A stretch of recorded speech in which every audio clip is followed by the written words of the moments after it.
Hi, I'm Gio Puyat, and this is Kwentong Creatives, a podcast to get to know the stories, strategies, and lessons of Filipino creatives from different fields. Kwentong Creatives is powered by Globe Studios.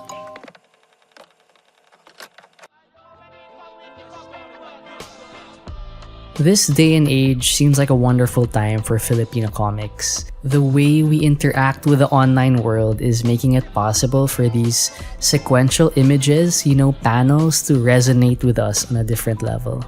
From Tarantadong Kalbos Tumindig movement, where a simple image of a raised fist among a crowd of blind followers can inspire this sense of swelling nationalism, or the excitement of seeing an animated Metro Manila in the world of Budgetans 13 on a global platform such as Netflix. I think Pinoy comics is only getting started. And I feel like it's important that artists use what they have to kind of say, to point out the injustices, to show everything in such a concise way, because you only have images and words, one panel, mga ganun. So that's why it also spreads fast. Kind of like meme culture din eh. Like memes are just comics, na parang words, images. Yeah. Everyone makes comics, everyone makes memes. If it didn't speak a truth, it wouldn't garner so much attention. That was Rob Cham. Rob's been a good friend ever since college. He actually made the poster for a fundraiser gig I had way back when I was shooting my film thesis. And ever since, we've been seeing each other at gigs, sharing the same passion for the local music scene. And we've also worked together a couple of times before when he used to dabble in storyboarding. But since then, Rob has really taken off in terms of his career and his collaborations and the projects he's been working on. He even won a National Book Award for his books Light and Lost. And I'd say he's a personality in the art community that people really look up to and genuinely like being around. He's an overall good guy. So we get into a lot of useful things here. I guess it's from his experience in teaching and even giving a TED Talk. But Rob gives one of the most articulate and insightful breakdowns on so many things in the realm of art and design. If you want to learn about the path of a komikero, a designer, or an artist in the Philippines, I suggest you listen all the way through and even take some notes. And just like our other guests, the wisdom he shares here are gems that are just as applicable to different mediums. So that's it. I hope you enjoy my conversation with Rob Cham. So Rob, thanks for joining Kwentong Creative. Super honored to have you here. Could you just introduce yourself to the audience for those who may not know you? Okay. Hi, I'm Rob Cham. I'm an illustrator, comic book creator, art director. I'm best known for my comic books, Light and Lost. They're published by Darna House under Anino Comics. I won the National Book Award for Light and the National Children's Book Award for Lost, which is weird because I didn't really make them all ages books. I just wanted to make something I liked. And then they're currently being adapted into a film by Rocket Sheep Studios, the people behind Saving Sally and Hayop Ka. And then I'm also part of a Southeast Asian comics collective. We try to connect different creators, but we kind of slowed down operations because of the pandemic, where we like that. But yeah, super slowed down. And I'm currently working as art director for Linya Linya. I help design the shirts. I help guide the ads. I help make the content. And recently we launched, like Jim had an idea of making children's songs. Putty Rock. Yeah, Putty Rock. And I'm the guy behind designing all the characters and storyboarding the music videos. And yeah, I think that's most of what I've done. I've worked as a web designer, a caricature artist, different what else have I done? That's weird. Yeah. Portrait artist, I guess. Mga commissions for boyfriend, girlfriend. I've done album art. I've done comic covers. Damn it. So that's 25 minutes of this intro. We're just listing down Rob's accomplishments.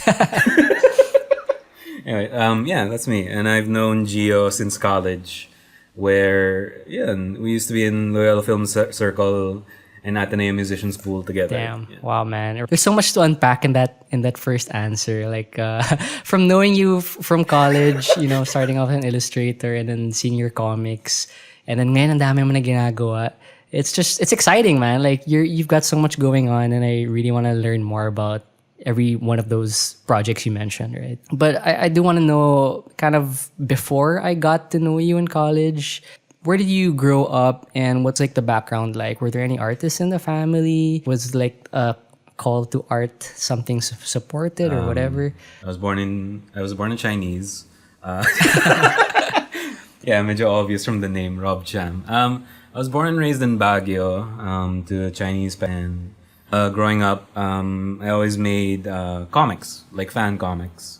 So they kind of noticed that and kind of supported it in art classes and helped buy me art materials and comics that they could find. And yeah, that's how I grew up, where it was just surrounded by Baguio. It was known as this like creative hub, creative city, that kind of thing. So mentored under different fine artists that would exhibit there, and then they would teach me how to do oils, they would teach me how to do watercolors, stuff like that. And then when college came around, that's when I went to Ateneo. My parents were surprised, actually. Like, they thought I would go fine arts and then pursue this more, but then I'm the one who was the guy who went, no, I'm gonna have a fallback degree. I'll probably like the farthest thing that I could have taken, where it was business management in Ateneo. I was gonna ask you, ano ba yung course mo? Kasi in my head, you were calm, but like, I just remember meeting you in the org rooms, So it was business management. Yeah, I just hung out with the comm kids because I was into film, I was into art, and then that's where everyone was, right? So, like you gravitate towards the people that you feel like you belong. You mentioned Baguio, right? Like as a creative hub. Can you kind of talk more about, who you learned from there? Because I guess for some people, learning drawing is like a solitary activity, but you seem to have connected to the community there. The guy who taught me how to use pastels and oil paints was this Baguio artist called Norman Tan. Really good pastel artist, and then his work was really these intricate details. That's where I kind of get a lot of my etching from. Like, what he used to do was these huge pieces, and then he would lay over colored pastels, and then really meticulously planned, and then he would paint it all with black. And then he would scratch off the black, and then it will reveal these wood carving paintings. So that carries over to my style still today. That one was Ben Cab, because my dad was friends with Ben Cab. Wow.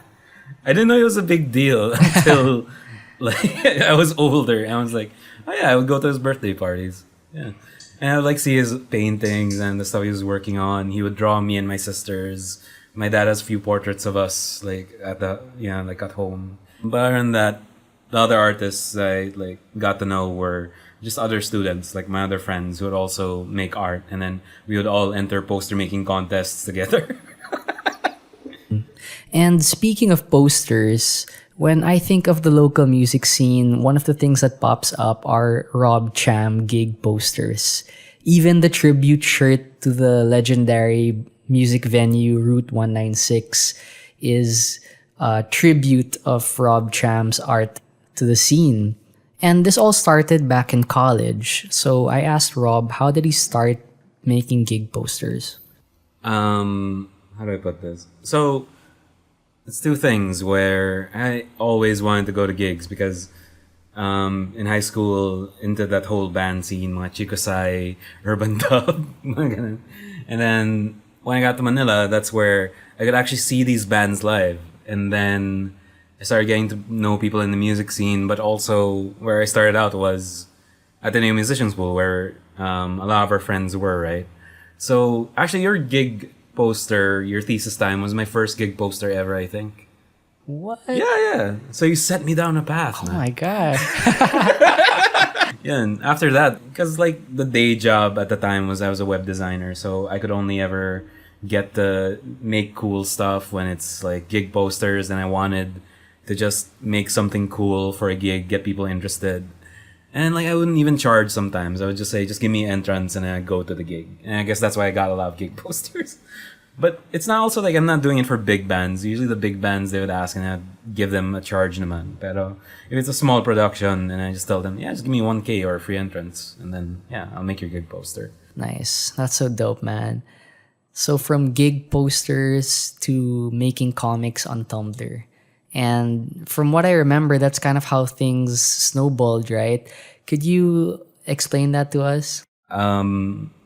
I started making comics and then posting it on my Multiply. And then when Tumblr became a thing, that's where I started posting like the stuff I would make on in between homework and gigs and hanging out with people where, yeah, that's where I started getting attention because people would see my stuff, they would blog it, they would share it, they would like it, and then I became one of the more popular Tumblr personalities at the time.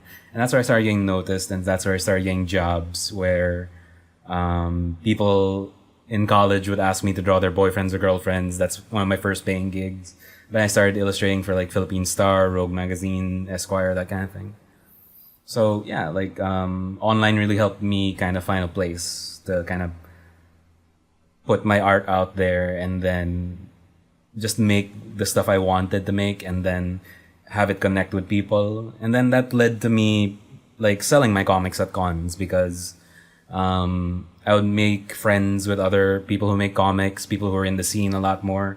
They would encourage me. They would even let me table at their table. And then that's how I started selling my own comics, where I would just print them out and then sell it at cons. And then that snowballed to like me getting into publishing. And then, yeah. So this what you were just talking about now, where everything snowballed, is that what kind of led you to pursue something not related to management after college? Because you said that you took a management course as like a safety net, but when you graduated, you went straight into design, right?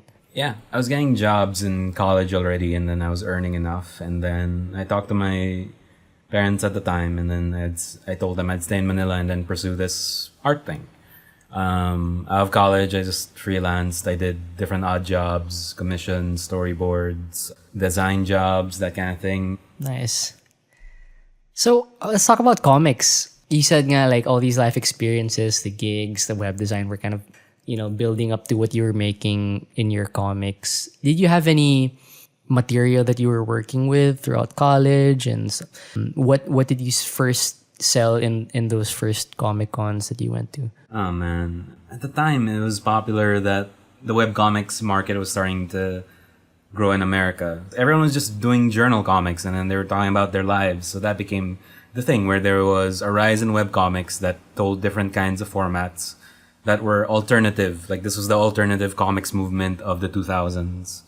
And yeah, and they had the Marvel DC stuff and then they were just publishing their own thing. But on web, you would have these different pockets of all these different genres, like an explosion.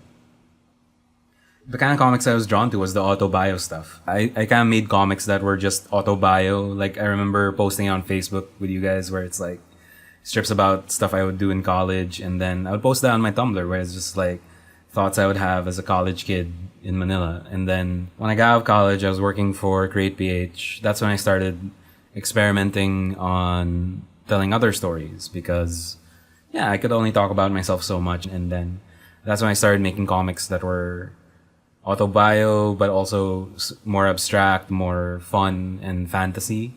And that's kind of like where Light and Lost came from, where I wanted to make a comic that's so different from the stuff I was making. When I was in college and out of college, that's the comic I was gravitated to because it was such a unique thing for comics that they could do this, where they could just tell a story with just pictures. I know films do that, but then they also have sound, but also they have movement. Whereas comics is just pictures talaga. It's just like you have to draw the story talaga. And then it's so immersive as a story like telling kind of thing because you can't read anything. So you have to pay attention to what happens in each panel. You start to notice things that you wouldn't, because when you read a comic panel, right? I mean, a comic page, you usually focus on words, who's speaking it, and then not really focus on the art. So yeah, I wanted to not have that safety net of something I could just say. So that's where Light came about, where it's just one long silent comic, and then I got rid of panels also. So it's just like one panel per page. So at this point, we get to talk about Rob's first graphic novel called Light and eventually led to Lost. And I think he's working on the third book now. But what was really fascinating about Light was how it was a silent comic. And he says it's about bringing color to a black and white world. So I asked him how it all got started. Yeah. So it's a departure for me because when I would sell comics at cons, everyone just had the same ashcan, Xerox kind of comic books because we're limited in our production. So it would always just be, you color it in black and white. You can only Xerox it. So I had no idea how to pay for this comic if I made it full color, but I wanted to go for it. So color was not one of my strengths, and now it is. But that comic to me was, getting out of challenging myself, like getting out of my comfort zone, challenging myself, telling a story without words, and then what do I have left? And then it came about that it's bringing color to a black and white world because, I was playing around with this style where it was kind of what my art teacher when I was in Baguio, si Norman. So it was me playing around with that style and then making a story out of it where the darkness is where all the color is, which is an absence of light. And then up on the world is this black and white world where everything is just grays and colorless and lifeless. And when the character in the book ends up like falling into a dark cave, finds himself in the underground, that's when color starts coming into the story. And then, that to me was how do you play with people's perceptions? Because everyone has associations with color. Like, every scene that I put in that book, like, whatever the mood of the scene was, that's what the color was. Where, okay, this is creepy and eerie, it's green. Oh, this is calm and serene, but threatening, blue. This is odd and strange, purple, that kind of thing. So, Right. it became like, goes from black and white to the different spectrums on the rainbow, where it's like red, yellow, orange, green, blue, violet, and then all of it comes together, and then the world suddenly has color. So That's awesome, man. yeah, like comics is honestly a very lonely medium. I mean, there are people who are known for like writer and artist, but then that's two different people collaborating on one thing and two different sensibilities working together. I've worked with art writers before, so it's like I know what that's like. But like for these solo graphic novels I do, it's always just these immersive, like I have to figure out how this character poses, what are the character designs, what's the world like, what would the rules be. And then it took me 2 years to finish those 100 pages on and off. I remember I spent like 6 months figuring out how to tell a story without words. Like I was drawing in my notebooks of one panel to the next and then taking out panels, replacing them. Like I was OC, I was meticulous, and I could have made it way easier. Like I learned from that. But to me, with film, it's a collaborative thing where you have people who are actors, you have editors, you have sound mixers, you have lights, you have editing, right? The comics is just the artist and the writer working on all of that. So that's one of the things where it's so much work for just a 10-15 minute read. Yeah, I just find it so fascinating on how, because in filmmaking, when I start the project, the first thing I do before talking to the different departments on how to put the vision together, I sit down with a storyboard artist, and I just realized that that's really square one where the whole vision comes to life. That's what the whole team and that's what the clients and agency refer to the storyboard. And it's kind of up to me to expand that storyboard. But still, square one are these panels where you have one image flowing to the other image, and everyone's has an understanding of the story that comes out of that sequence of images. I read somewhere you wrote, I couldn't find it, but I read how you described the medium of comics sort of in that way, where composition, framing, panels, they come together to create this like illusion of time, you know? And I found that super fascinating. Could you kind of unpack that for us? I think this was my TED talk. That's weird also that I actually did a TED Talk. I'm still weird. Yeah. Bucket list. Thank you for coming to my TED Talk. I actually said that. So for me, comics is really about time because the way you control what is shown on a page is how you control time. Like the number of panels that you put on a page dictates how many moments of time that you show, right? So kind of like how much shots you put in the scene.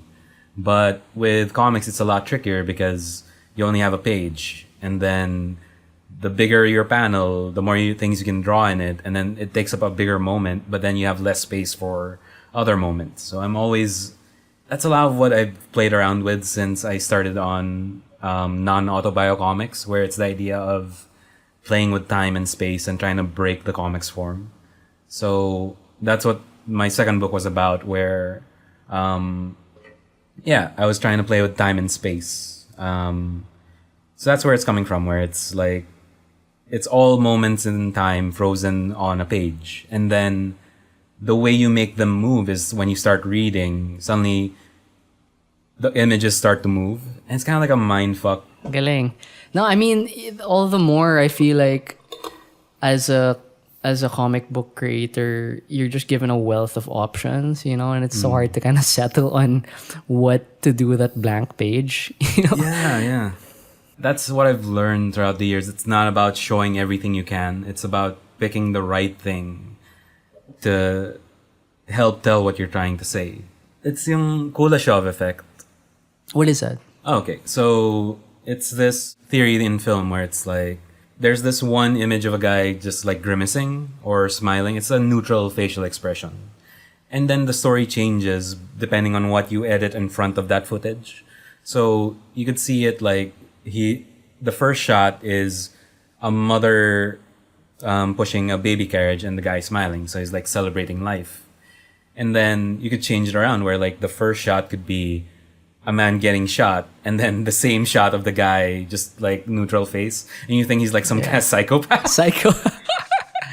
I'll look that up. Kuleshov. That's interesting. Yeah. It's like the juxtaposition of images. Yeah. Because right, you were talking about storyboards in an ad, and then it's such a thing where it's like it's 30 seconds and you have to get the message right across so fast. And then for comics, it's the same thing where it's like you have to, for example, like a ball bouncing. That's an example I use all the time where it's like you have to pick the right moments of where it starts, where it ends to show it bouncing. But then you show too much, it seems like the ball's slowing down. Like, for example, you only need 3 panels where it's up, down, up. But then if you make it 5 panels, it seems like the ball is going slower. So like, it's that where it's like you gotta know how to tell your story, and then you have to pick the moments, like exact moments in time to kind of figure it out. So I think that's like an overlap of like our two disciplines. Yeah. So I do want to talk about like the comics community because I'm not that deep into it. I've been to a bunch of Comic Cons, but it just seems like a really vibrant community with all independent creative energy. And recently, I feel like more has been trickling down to the mainstream because of Budget Tan Stresse and like the viral si Tarantadong Kalbo with his Tumindig movement. Is that accurate? Is there like a sense of like growth and like more adoption right now? And is there like more infrastructure to help, budding artists get published nowadays? Yeah. Right now is probably the best time for local comics if you want to get into it. When I was starting out, it's kind of like this turning point where it was the 2010s, like early 2010s, and my batch of comiqueros started putting out like graphic novels to kind of see where it goes. Before that, it was just a convention scene, and then people self-publishing. Visprint picked up Gimat Comics, like Budget's label, and then started publishing Trece along with other comics from there. And then even further back, there was like the comic scene was dead, and then people were just doing their own DIY stuff, doing their own cons, making their own comics, selling it to each other, that kind of thing. And then before that was just like when comics were on newsstands pa. So like right now it's like because of the web comic boom, because of the internet, so many people have avenues to kind of get their work out there, and then they can actually make a living out of it. Like for example, Libreng Comics, his name is Toto Madayag. He started his own publishing house. He started by selling, like, he posted his comics online, and then he got popular. And then he started selling it by compiling it to a book. And then, yeah, like, people started buying it, and that funded more publishing. And then now he's publishing other books. Kind of what happened to Mervin Malonzo din, where he started Halia Publishing. And then it's a lot of, like, independent creators movement. It used to be such, yeah, like, comics is seen as such a male dominated thing, but then the culture shifted, where now there's a lot of queer comics, a lot of female creators, and right now it's so diverse, where, because back then there was no established Marvel DC thing, you didn't have superheroes, you didn't have romance comics, like, it was just free reign of, like, whatever you want to make, just go for it.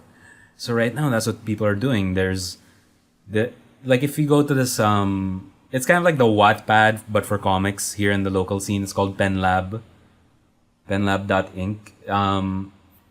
It's so diverse, where you have slice of life stuff, alternate history stuff, you have fight comic, you have monster stuff, you have one where it's Ghoul Crush, where it's about a lesbian romance between a tenant and the white lady who lives in their building. Astig. Yeah. There's one where it's Ang Jowa Kong Crosswise. So I asked Rob to expound more on these online platforms because I really found it fascinating how the comics community was able to adapt even during a pandemic. It kind of grew during the pandemic, where they were just really adamant about getting good creators to start sharing their comics there. So how it works is there's a comic that you post there, and then people can read it for free. If you want to support the creator, you can go to their social media pages, give them a tip, or you could buy the physical copies. Because comics before the pandemic was centered around conventions. That's what everyone was publishing their works for. That's where issues came out. That's where people would buy their comics. Everyone supported each other. And then when the pandemic happened, everyone just kind of shifted online, where now people had more time, I guess. But they started making comics. They started putting it on Facebook. Like, there are different, like, Tarantadong Kalbo, Libren Comics, Kite, Manik Sabreras, like, Kiko Machine Comics, that kind of thing. Yeah, and then now it's like, we still don't have places to sell, but now Shopee allows a lot of creators to put their comics there and just ship it to whoever wants it. Yeah, I mean, it's always exciting to have like an explosion of original stories, you know? Galing eh. Yeah. And then that's another weird thing, because you brought up Trece, where right now that's what's happening with different production companies. They're actually searching for the new Trece, so they're going around Southeast Asia to kind of find properties to adapt. Like, I learned this from my friends over at Unnamed, the Southeast Asian Comics Collective, where there are all these producer meet and greets where they just want to find something to adapt into a Netflix series, that kind of thing. Is that kind of a measure of success now for a comic book creator? Does it, because I guess before it used to end with publishing, but now is it more of finding your work adapted, or like what does a maximized comics IP look like, you know? Oh man. Sadly, that's it. Like, everyone wants to be adapted into a Netflix series, but I feel like the model that everyone aspires for is what they do in Japan, where it becomes a multimedia empire talaga. Like One Piece, Dragon Ball, Naruto, merch, toys, collectibles, that kind of thing. That's right. Pero right now, our biggest gauge of success is if you can get adapted into a TV series or a movie. Like, so far it's Trece into a Netflix series. Mervin Malonzo's Tabi Po got adapted into a TV series by TV5. But yeah, I was trying to answer your question kasi about, like, what is the gauge of success for comics. I don't know if that's a good gauge, like, if your stuff gets adapted into other mediums. For me, it's that pretentious side of me where it's like, no, I intended it as a comic. I made it sure that the comics medium is utilized to its full potential. But it's still cool to see it, because I love animation. Like, that's the thing that got me started with all of this. Like, my love for, like, Scooby-Doo and then, like, eventually, like, Studio Ghibli stuff. So, like, it's still great that, I don't know, like, forget the purist side. It's like, animated film, cool. So Rob shared that he's actually working with more animators now, and he's working with Rocket Sheep Studios, the studio that did Hayop Ka, and they're adapting Light and Lost into an animated film.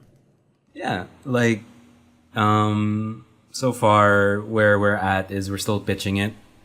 We're trying to find funding for it, and we didn't expect it to be so hard because it's so hard to sell an animated film with no words unless you're like Ghibli or something. And it's like we're still finding like investors. So like if anyone who's listening to this podcast would like to help produce this film, you know where to find us.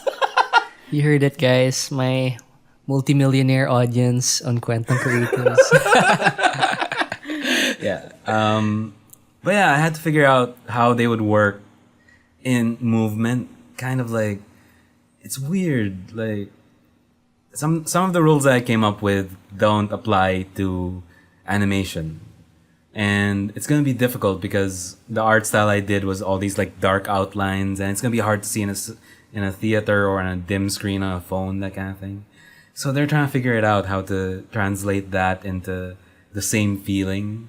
But like for me, Avid gets it, so he knows what the story is. He works with writers and trying to figure it out, and it's kind of like it's different for him as well because he's so used to these films that rely on like quick wit and dialogue and exchange and tricks and animation. So we've so far plotted out the story.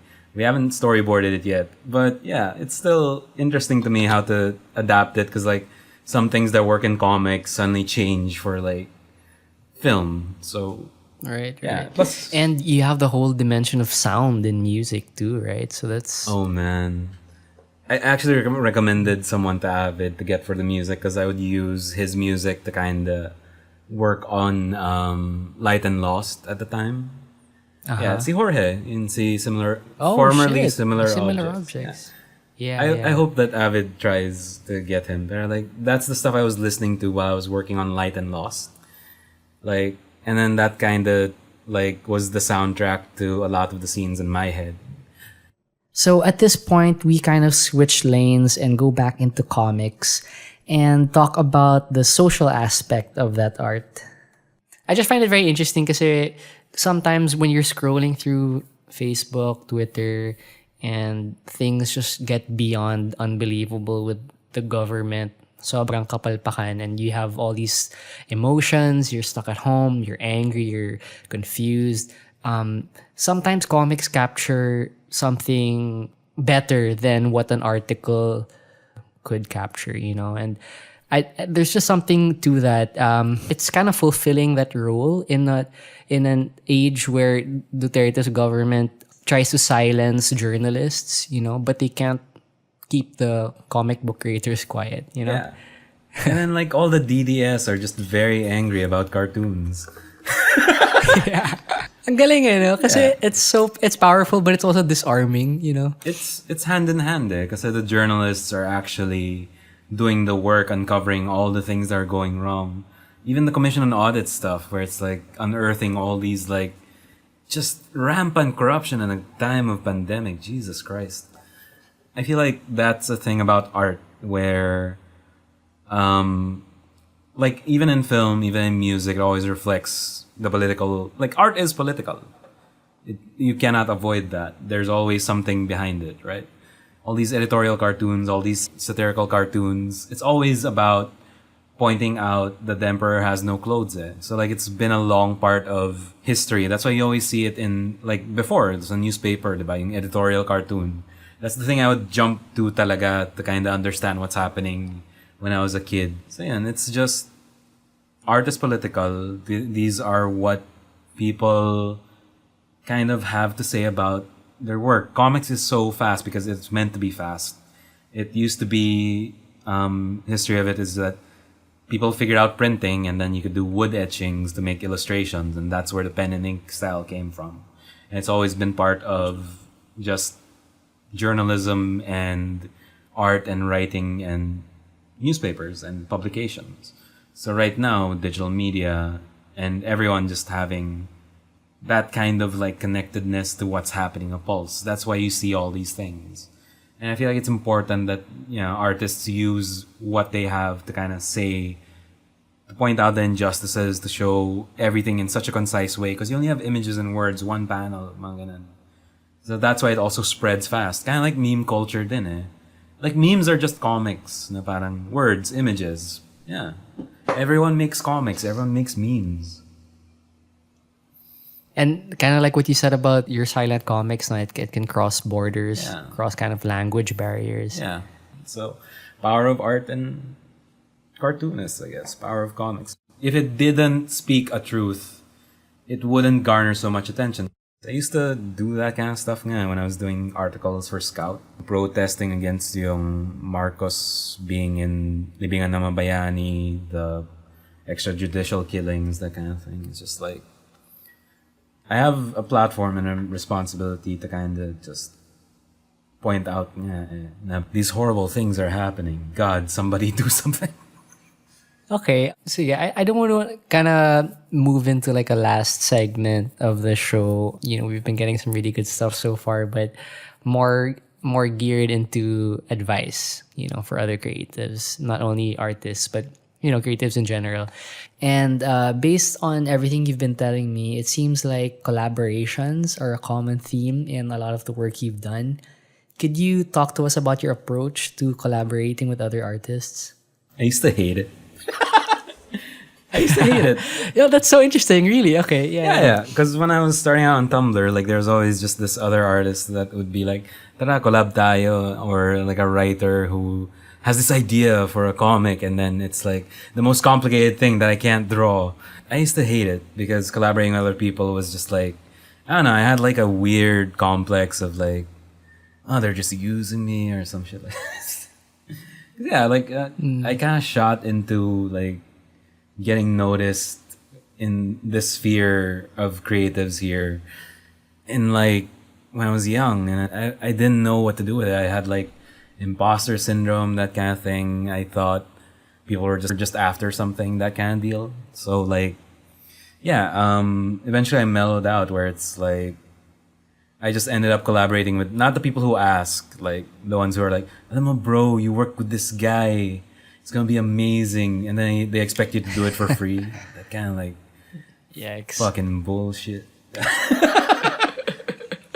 So yeah, what happened was like, through a lot of the gig scene, through the comic scene, art scenes, I just met like-minded people, and then I just want to work with them, and then they have ideas for stuff they want to work on me with, whether it's a shirt design, gig poster, storybook. I learned that working with other people helps you get better. But yeah, like when I look back on it, like I only ever got to where I am because of lucking out and just being a good friend to people, I guess. Like I got my first job by just hanging out and showing memes in an office. Like they would be working on something serious, and then I would be like, guys, si Pepe the Frago. The memes pay off, guys. Okay, so I do want to ask you about social media and how artists use it as a tool nowadays. So I have this secret Twitter account where I try to follow young artists to kind of see what the pulse is like. Cool. Is it called Cham? Chobram. Chobram. It's like the worst undercover. No, I just put together like the stuff I would draw when I'm winding down, and then I'd post it on that account, so like no one knows it's me. Okay, yeah. I started following artists around when I was starting out, like the age of like 19, 20, 21. And then they treat art like it's content talaga. I mean, it is, but like it's such a thing where it's watch out for my next art drop. Anyone interested in seeing my next art thing? Anyone interested in reading this comic? And it's like, it's such a thing where it's like looking for followers, looking for mutuals. And then it's such a weird environment now where it's just like your value is stuck to the followers. But then it is, because like that's how like people who want to work with you kind of gauge, whereas like if you have enough followers, that's how you get attention, and then that's how people get to know you. But then it's also like people want to get to work with you because the work is good. So like it goes hand in hand where like you have to make good work but also have a whole managing a social media account kind of thing. So it's a nightmare where it's like Yeah. people are just, but it's also how you get there. You know, like I Yeah, don't have any yeah. advice for that. Yeah, no, I have the same thoughts, man. Like, because a lot of people who were here on the pod then have this apprehension to self promoting, especially for musicians, Yeah. because it doesn't come natural for them. But also at the same time, you do need to have this sort of social media savvy because it's like an attention seeking platform. So yeah, there's a weird push and pull with that, no? Yeah, it's what drives people to get jobs. It's what drives people to get commissions. It's in knowing people gets you places, and it's such a depressing thing.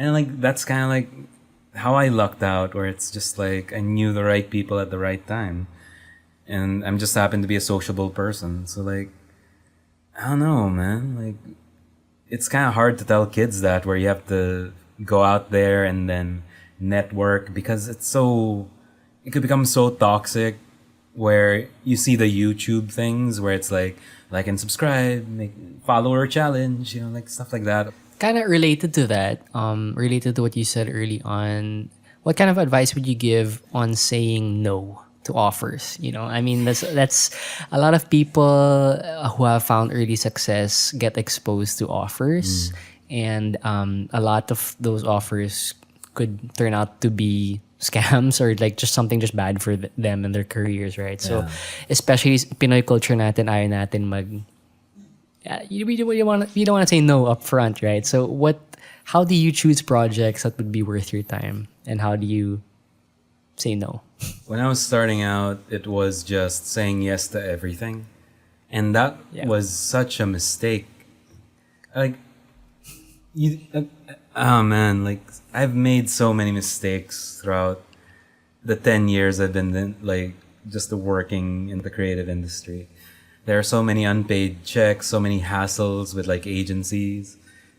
So yeah, saying no is kind of noticing the shady stuff, where it's like they really want to pay you less, they keep negotiating it down, they have so many requests, have so many edits.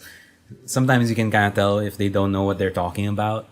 When people think graphic designer or graphic artist, parang kailangan mo alam yung video editing or kerning. That's so many different disciplines. There are people who specialize talaga in editing, animation, logo design, typography, branding, web design. Sobrang iba't ibang different disciplines talaga. So yeah, it's kind of like that's one sign that it's a bad client if they don't know what to do with you, or that they expect you to know stuff or do things for you that's not what the job entails. Mga ganun.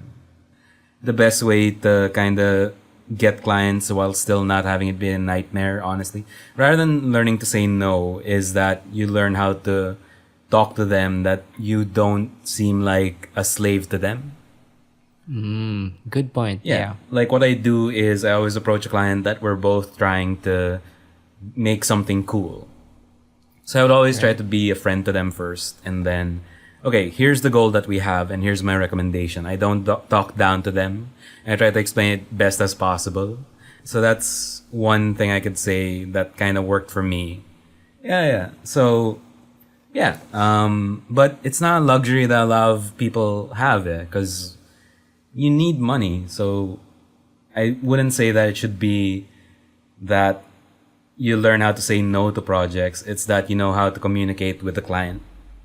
Because even if you do need the money, it's the way you present yourself on the negotiating table too. Right? Yeah. Like your shit. Yeah.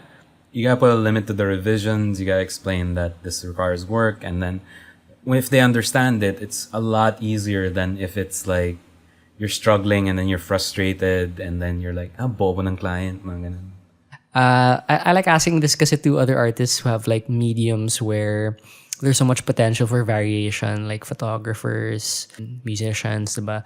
You mentioned early on you kind of switched up your style from doing autobiographical stuff to the silent comics in Lost and Light. How How do you venture out of that comfort zone and establish your own identity? And what kind of advice would you give to people who are looking for like a unique voice as an artist? Like say you have a start like a young illustrator, young comics creator now, like, and then they love the Rob Cham look. You're an influence to them, but how would they venture out and find something unique to them? It's actually weird that actually happened to me, where I see kids who kind of try to copy my style.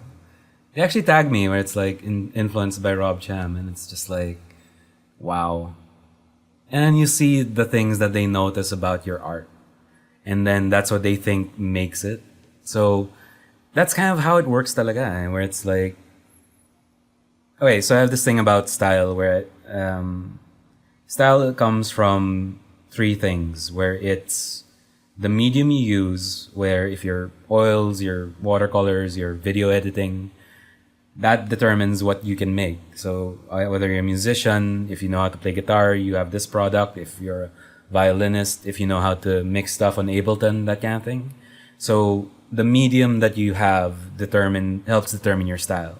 Next is your influences, where what you're drawn to, that's kind of how we build our personalities kasi. Na parang we take from different people that we've met throughout our lives, where I know that the way I talk is because of this person, or this mannerism I got from someone else. The way I pronounce this word, the way that I approach problems, parang guy from my dad, mga ganun. So it comes from personality. And then the last thing that helps influence your style is the influences talaga that you draw from. So whatever you're drawn to, that kind of reflects in your work. I know I was attracted to love Archie comics, Jamie Hernandez, Daniel Klaus, Manic Sabrera, and it shows a lot in like, these were things I was interested in at that time, and it shows in my work. And then as I grew as a person, it started to change. So then the stuff I made started changing as well, where I started looking at more fine. And then I started switching mediums, where like I had digital art, but then I started learning how to use pen and ink. I started using watercolor, oils. I started applying stuff I learned before. So like all of that kind of mixes up to be what determines your style. And no matter who you are, you will always come up with a unique style. You might start off as copying other people. It's kind of like that book, Steal Like an Artist, from Austin Kleon. But that's how things become new, where you take two ideas, mash them together, where you take all your different influences and you become this new thing. So that would be my advice to people, is that if you understand this is where it comes from, this is how everyone develops their style, it's what they're capable of using, the mediums that they use, whether it's a musician, a filmmaker, an artist, a writer, and then who you are as a person. You are drawn to writing stories about this, you're drawn to writing stories about yourself. And the last one is just what influences you, where life will happen to you and then that will change you. And then I remember how like there was a distinct point where I could see na I had my first breakup ever at 21. And all my art before that was like cheery and pop and colorful. And then after that, I started like doing like these dark abstract stuff. And then all my comics were also like more dour, stark blacks, harsh whites, mga ganun. And then when I got okay and then started accepting life again, that's when I started doing like more colorful stuff again. And then that's why I have also like a lot of styles, because it's all from the different points in my life where I was a different person in a way. And then, yeah, I guess that's it, na parang I'm trying to help you understand it so that in order for you to get over it, na parang, will I ever find a style that's my own? And then you already have it. It's just that it's going to change and then it's going to become something that's more you. Just like when we grow older, that's when we become more comfortable with ourselves, where it's like, I remember as a teenager, I wanted to become like Eli Buendia. And then now I'd rather want to be myself. There's nothing wrong with being Eli Buendia, by the way. I'm just saying, like, you know, like you gravitate towards trying to be someone else. And then you start to figure out who you are as a person. And that's where it comes from. And then hopefully you kind of find the stuff that you want to make. Wow. Yeah. Dude, that was probably like one of the best breakdowns of that question that I've heard, really. Yeah. Hi, Barna. Damn, Everyone else after. Damn, that's pretty good. Yeah. Beat that, whoever the next guest is. I get Ellie Buendia next. Oh, God. So to kind of further your point, if creatives were to understand style in that way, and they kind of feel stuck in whatever style they have, I guess it would make sense to play with those variables you mentioned, right? Yeah. Like, you change up the influences you listen to, change up maybe the people you're exposed to, look for a new scene or something, change up your environment. Would you agree with that? Definitely. Like, one of the things that made me grow as an artist was when I was young, I didn't know perspective. I couldn't draw backgrounds, that kind of thing. Okay, so with art and comics, there's this thing called draftsmanship. It's kind of like vocabulary. The more words you know, the better you can form sentences and stories, right? So the more things you know how to draw, the more possibilities are open to you. So if you are stuck and you want to get out of it, you know that you have these comfort zones. What are you not good at drawing? That's how you kind of add to what you can express yourself with. So that to me is, if you are wanting to grow as an artist, that means having to go outside of your boundaries. That's one. The other is actually just like other people, working with other people. And the other one is, yeah, you're right about the influences. Like, I go to Pinterest every day to kind of look for new stuff to kind of draw from, that's where I get a lot of my ideas, just by constantly exposing myself to every possible thing. Okay, cool. Sige, let me just wrap things up. You mentioned your breakup, and then you're making art from that experience.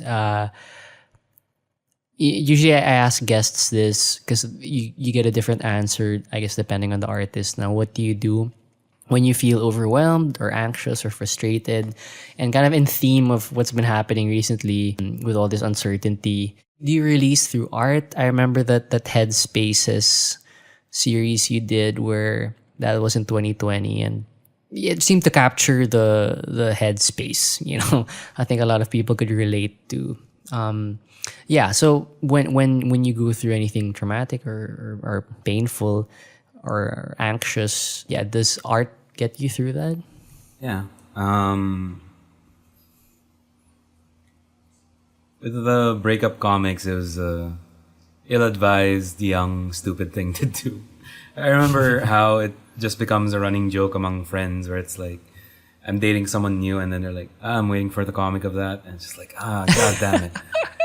But yeah, that's the only thing I could turn to at the time, where I just could only express myself through the art I was making.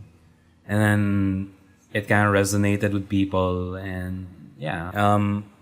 Art is expression, so that's kind of what I do, where it's like I'm lost and fuzzed, and I just kind of see where it goes, where it's like takes me to a different place, where it's just like me and a piece of paper or my computer, where it's just like I'm feeling for something, and then my feelings kind of just get poured into something, and then yeah, it's just like some of the stuff I make I don't share with anyone else. Like, it's just something I make and then just save it on a folder, and then maybe someday people will see it, but it's not meant for anyone else. The one I did share was like, I remember I asked people what they missed before the pandemic times. It's this comic I called Things We Miss, and then I kind of crowdsourced the writing of it, where I asked people what they missed most before the pandemic, and then I just picked answers and I started drawing them. At the time, what was happening was my dad was hospitalized and he was dying. So it was kind of me trying to process that kind of grief, where it's like, I'm never gonna have this thing again and I miss it. And then I wanted to see who else was out there who was losing something Like, one of the entries that I remember was the people we lost. Like, someone commented that, and I put it in. And then that was me trying to kind of get a grips about this whole pandemic thing, where it's like unprecedented change, where I couldn't do the things I could do before. And then that was just me reminding myself of the things that we could look forward to again. I remember one panel there, because my dad was dying, where I was going to put, if it ever happened, if I ever put this online, where it's like, my dad, the things we miss. He didn't pass away that time, but like, yeah, he passed away a few months later. But Yeah, really sorry to hear that, man. yeah, I kind of eulogized him by just writing about him, and then like drawing him as like a way to remember him. Like, when I was young, that's what he looked like. Yeah, that to me is just, because there's something about the pencil and a piece of paper where it's just like you're making a mark on something and it gets out something inside you. Whether it's writing or if it's drawing, that, yeah, that's how I use it, because that's something I can put onto. It helps me process like the emotions I have, or the feelings I have, or the thoughts I have, where you can now have this cloud of all these emotions, and then you can kind of start to piece them together, like, what is it exactly I'm going through? And that helps, like writing it down, sitting down, and facing these kinds of thoughts and emotions talaga.